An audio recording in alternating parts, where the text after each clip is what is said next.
नमस्कार। मेरा नाम भानुश्री सिसोदिया है और मैं सिरक्यूज़ यूनिवर्सिटी जो कि न्यूयॉर्क राज्य में है वहाँ पर अलग-अलग स्तरों के छात्रों को हिंदी पढ़ाती हूँ। और मैं हिंदी शिक्षण में पिछले 17 सालों से हूँ। इससे पूर्व मैं अमेरिका राज्य के जो कर्मचारी हैं जो कि भारत आते हैं राज्य विभाग से, उनका एक भाषा केंद्र है, वहाँ पर पढ़ा रही थी और उससे पूर्व मैंने मिशिगन स्टेट यूनिवर्सिटी में हिंदी पढ़ाई है 6 साल। अ, ये फुलब्राइट हेज़ जो कार्यक्रम था, इसने अगर मैं कहूँ कुछ शब्दों में, तो ज़िंदगी का एकदम से जीवन का मेरा जो लक्ष्य था, उसको पूरी तरह से बदल दिया है।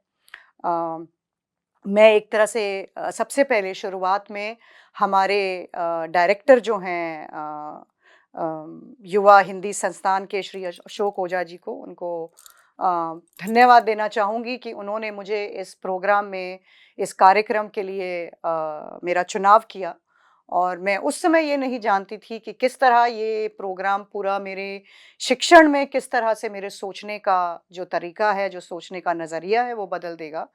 तो फिर से एक बारी श्री अशोक ओझा जी को बहुत-बहुत धन्यवाद। हमारे एकेडमिक डायरेक्टर श्री गैब्रिएला जी जिन्होंने हमारा बहुत सुंदर तरीके से मार्गदर्शन किया है।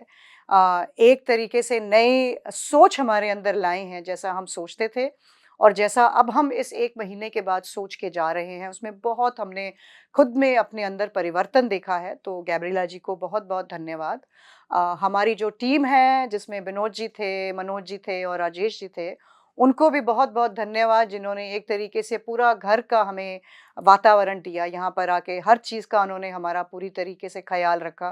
खाना-पीना, घूमना-फिरना, बातचीत में, हँसी-मज़ाक में, बहुत अच्छा अनुभव रहा उन लोगों के साथ।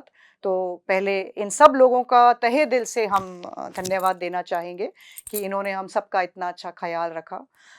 अब मैं थोड़ा अपने कार्यक्रम के बारे में बात करना चाहूँगी कि जैसे कि मैंने पहले कहा अ, बहुत कुछ नया सीखने को मिला है और शिक्षण के क्षेत्र में, ख़ास करके हिंदी शिक्षण से क्षेत्र में और अब जब हम अपना लेसन प्लान या पढ़ाने के योजना बनाएँगे, तो उसमें बहुत बड़ा मुझे सच में लग रहा है मैं पूरी तरह से इस बारे में बोल सकती हूँ कि बहुत बदलाव आएगा।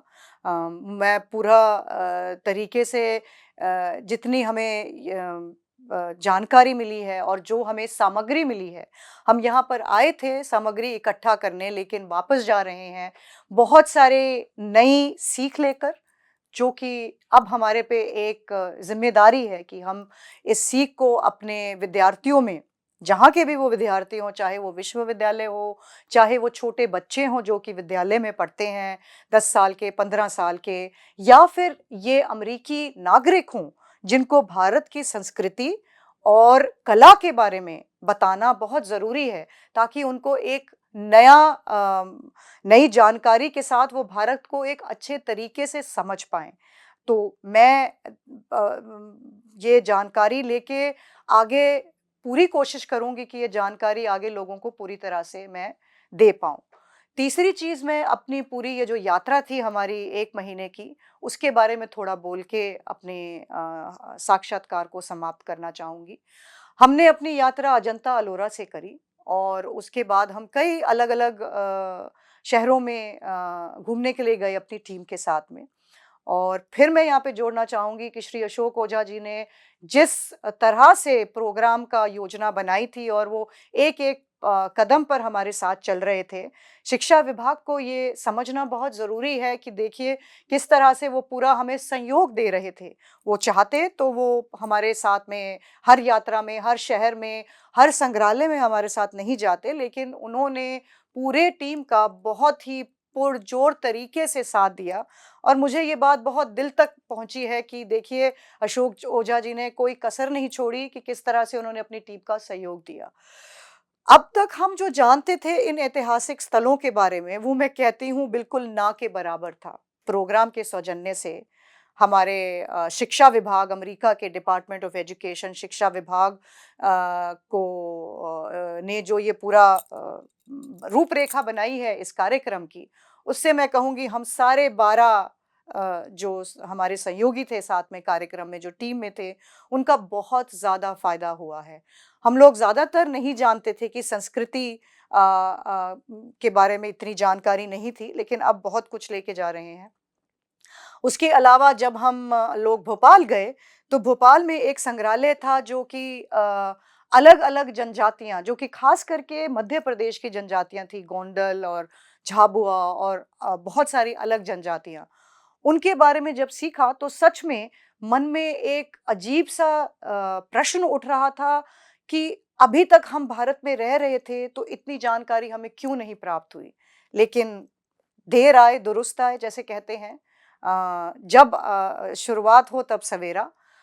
उस हिसाब से अगर हम देखें तो हम बहुत अच्छी जानकारी हमें अजंता अलोरा के बारे में, सांची स्तूपा के बारे में और कला के क्षेत्र में नाटक के क्षेत्र में जिस तरह से बदलाव आ रहा है, जो हो रहा है, उसके बारे में जो हमने सीखा और इतने लोगों से जो हमने मुलाकात की, जो इस क्षेत्र में इतना अच्छा काम कर रहे हैं, उन्होंने इतना योगदान दिया है, हम नहीं जानते थे उनके बारे में कुछ भी। लेकिन अब जो हम जानकारी लेके जा रहे हैं, वो निश्चित रूप से कह सकते हैं हम लोग कि आगे जब लोगों के साथ में साझा की जाएँगी, तो उनको भी काफ़ी कुछ सीखने को मिलेगा इस चीज़ से। दूसरा मैं ये भी जोड़ना चाहूँगी इस साक्षात्कार के माध्यम से कि अगर हम अपने आप इस कार्यक्रम में आते, तो अकेले आते मतलब परिवार के साथ या किसी दोस्तों के साथ में, तो जिस तरह का हमें जानकारी जिस तरह की जानकारी हमें मिल रही है, वो शायद नहीं मिल पाती। अभी हाल में हम हमारा कार्यक्रम का आखिरी पड़ाव इंदिरा गांधी कला केंद्र में हमने पिछले 5-6 दिन निकाले हैं। तो जिस तरह की जानकारी हमें भारत की कला के बारे में और वो धर्म के बारे में वेदों के बारे में मिल रही है, वो शायद हम अकेले आते तो हम ढूँढने की भी कोई आवश्यकता नहीं समझते, हमें नहीं लगता कि हमें ज़रूरत है। लेकिन सच में अब जब हम वापस जा रहे हैं, तो फिर से धन्यवाद करना चाहूँगी कि इतनी जानकारी हमें मिली है। एक व्यक्ति किस तरह से गागर को भर सकता है, बूँद-बूँद करके गागर भरती है। तो हम सब 12 प्रत्याशी जो भाग ले रहे हैं इस कार्यक्रम में, वो कितनी सारी बूँदें अपने साथ लेके जा रहे हैं, वो अपने आप में ही एक अद्भुत बात है सोचने की। किस तरह से कार्यक्रम ने सब लोगों को जोड़ा और इतनी जानकारी अलग-अलग क्षेत्रों के लोगों को प्रदान करी है, उसके लिए फिर से धन्यवाद। और मैं समझती हूँ इस कार्यक्रम ने मेरे जीवन के लक्ष्यों को और मुझे एक बदला है और मुझे एक बहुत अच्छा मार्गदर्शन दिया है। तो फिर से सब लोगों का धन्यवाद दिल से और ख़ास करके श्री अशोक ओझा जी का, जिन्होंने इस कार्यक्रम को इतनी अच्छी रूपरेखा में ढाला है और हम सब लोगों का जीवन बदलने के लिए उनको बहुत-बहुत धन्यवाद।